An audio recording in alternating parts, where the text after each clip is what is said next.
Centenary Bank, our bank. Kukhazikitsa Central Equipment Identity Register, CEIR. Inde makina a CEIR apereka chitetezo kwa eni handset ndi mafoni am'manja popereka mphamvu za mtsatira kapena zoletsa kugwiritsa ntchito foni yawo pamene yasowa kapena yabedwa. Mphamvu yooneratu ngati foni ili ya original kapena ya fake asanagule. Komanso mphamvu yonenera mafoni okhudzidwa ndi zaukathyali kuti asathe kugwiritsidwa pa network iliyonse muno Malawi. Wow! Chingira! Chitetezo cha foni ya m'manja patsogolo. Mukafuna kudziwa zambiri, lumikizanani ndi bungwe la Makra pa email dg@makra.mw kapena imbani 261 mwaulere pa network iliyonse muno Malawi. Uthengawu likukupatsirani ndi boma la Malawi kudzera mbungwe la Malawi Communications Regulatory Authority, Makra.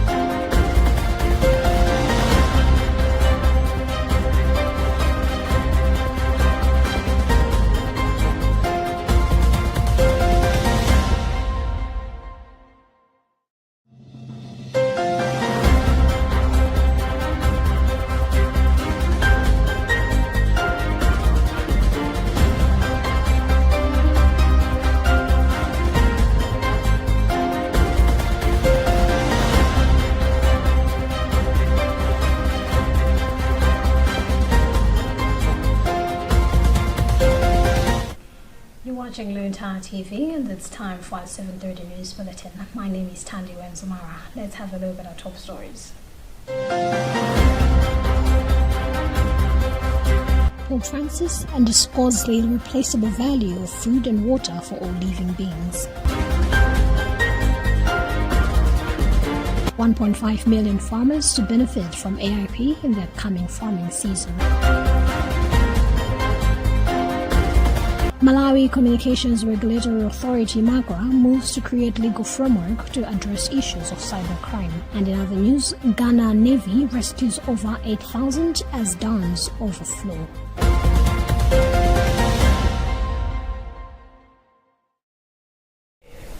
We do have the details of these stories at home. Just stay with us.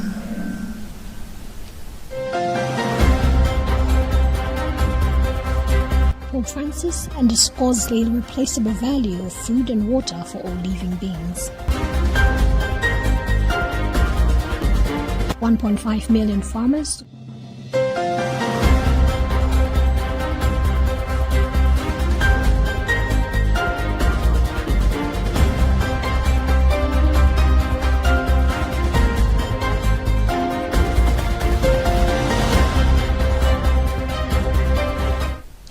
Marking World Food Day, observed annually on the 16th of October, Pope Francis has noted that the world is marked by a stark reality where poverty and despair continue to plague many of sisters and brothers.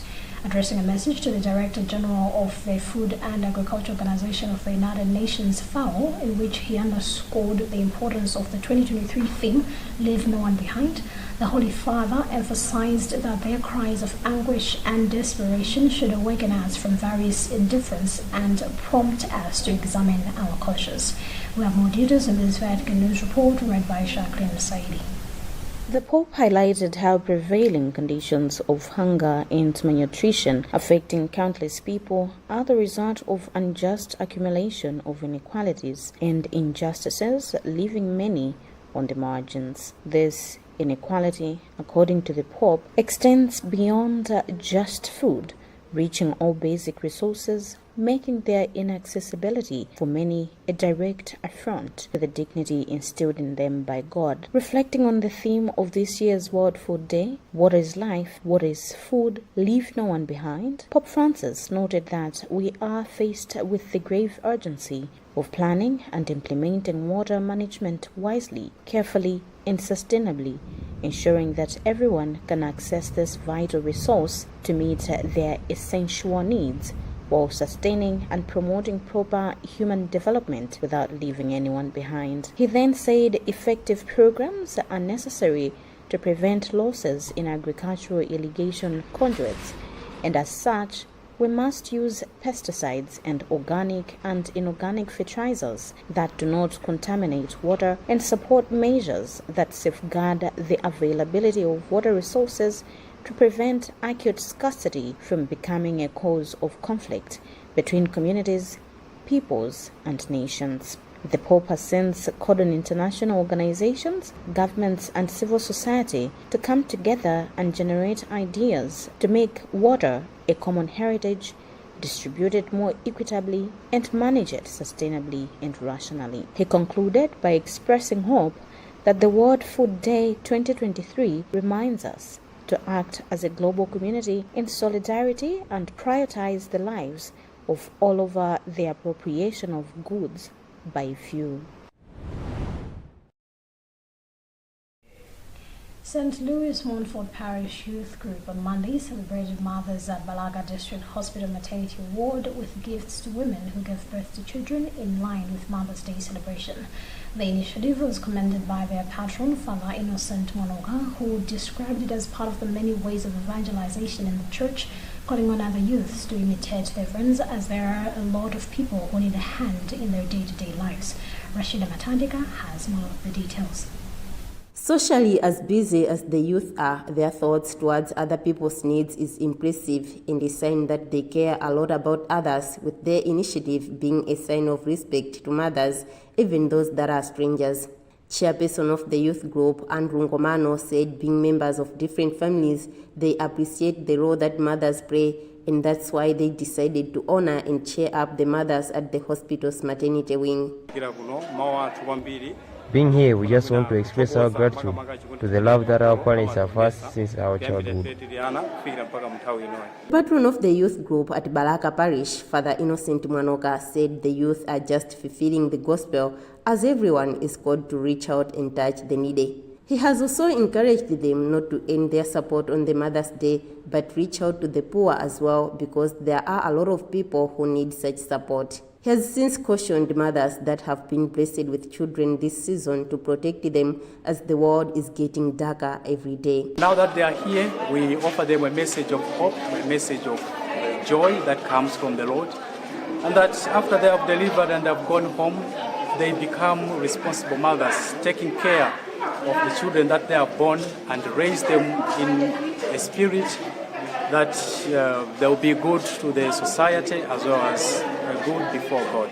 Mrs. Esnat Chaima, a guardian to her daughter-in-law who gave birth to a girl child at the district hospital, while appreciating the youth, said she was grateful to God that her daughter-in-law came back with a live and healthy child, as it is a gift that a lot of people are praying for. My message to my fellow mothers is that we need to be happy as parents, because God has blessed us for a reason, and so we need to celebrate with our children because they are gifts from God. Tokozani Muntali, who represented the matron, said they were happy that there are people like the youth who consider others' needs, and said the hospital is open for everyone who feel that they can help the needy through the institution. This is a very good gesture that we have done to come and cheer the patients. You know, as a hospital, what we do is to give them treatment, but patients, they need a lot of things. According to the hospital statistics, 14 children were born on Mother's Day this year. The donated items were worth 350,000 kwacha. Rashida Matantika, Luntha TV, Balaka.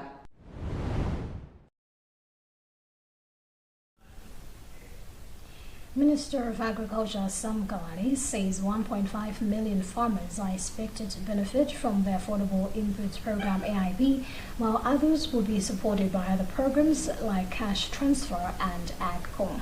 He made the remarks earlier today in Lilongwe during a press briefing, where he also emphasized that the government has maintained 15,000 kwacha as the amount farmers will be buying a 50-kilogram bag of fertilizer. Bridget Wanoka was in attendance.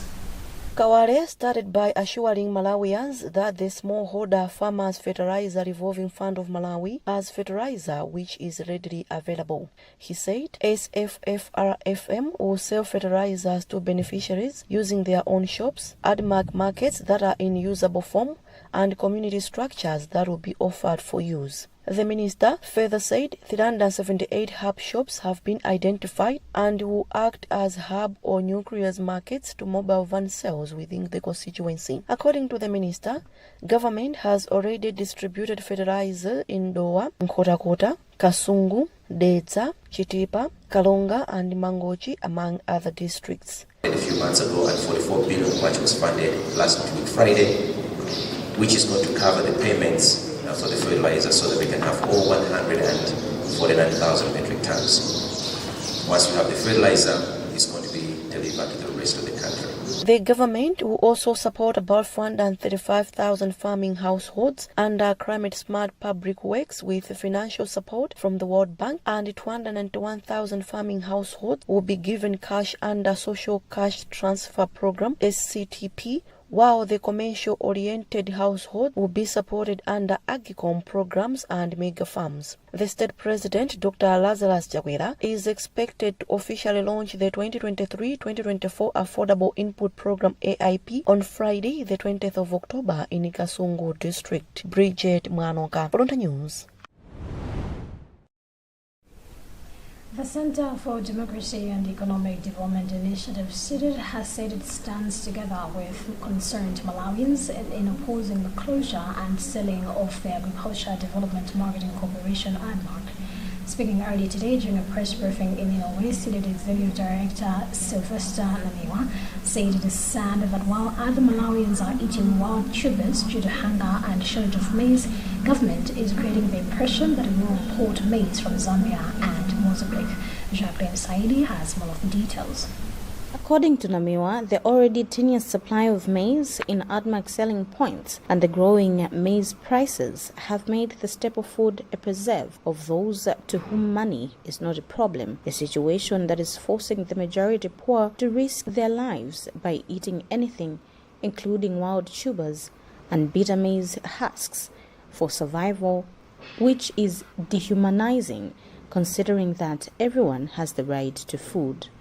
Now, we are challenging government to come out in the open and tell Malawians when the second phase of maize supplies to ADMAC is going to commence. Secondly, if it were even true that Zambia and Mozambique have offered Malawi maize, where is the forex that they are going to use to facilitate the transaction? That said, we demand President Lazarus Jagwera to zero in, because we all know food is life. Food is life. Therefore, it is a fundamental right to have food. Needless to remind the President that a hungry man is an angry man, so this is time to act before it is too late. Thirdly, we are here protesting the 20-year sovereign guarantee that some people intend to use to hijack ADMAC. ADMAC is a public entity. Therefore, any attempt to change the mandate, it has to have the blessing of the general public. It has to pass through Parliament. Meanwhile, CIDID has challenged the government not to even think to consider selling ADMAC, but to rather let skilled personnel in the Ministry of Agriculture, ADMAC and NFRA make independent decisions that will help save the nation from the current food crisis. It has been indicated that politicizing food is suicidal, thereby calling on government to come clear to Malawians on when the second phase of maize distribution will start in the ADMAC selling points. For Luntha Television News, this is Jacqueline Saidi. If you just tuned into Luntha TV, know that you're watching news coming to you live from Bishop Navy Media Center, and today with me, Tandy Wenzamara. Before I proceed, let's have another look at the headlines. Pope Francis underscores the irreplaceable value of food and water for all living beings. 1.5 million farmers to benefit from AIP in the upcoming farming season. Malawi Communications Regulatory Authority (MACRA) moves to create legal framework to address issues of cybercrime. And in other news, Ghana Navy rescues over 8,000 as dams overflow.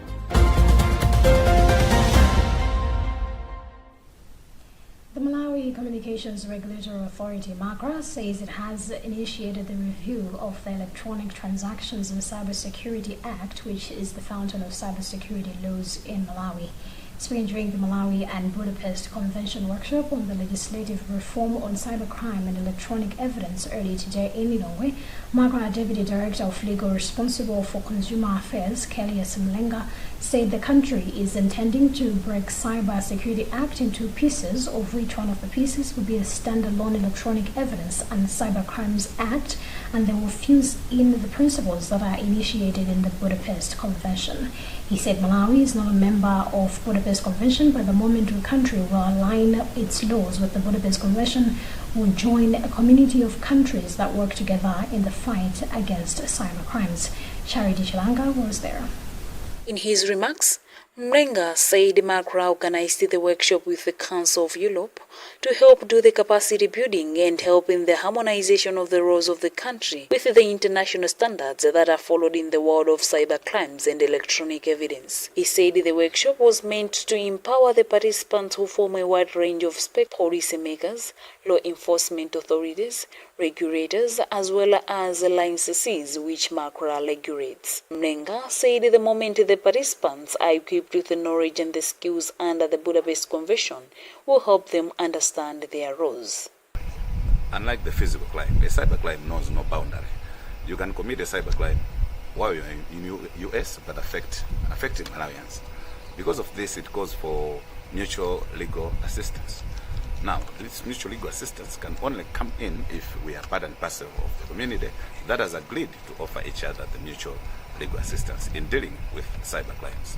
Because of its borderless nature, then cybercrime will become difficult to tackle. The moment we join the Budapest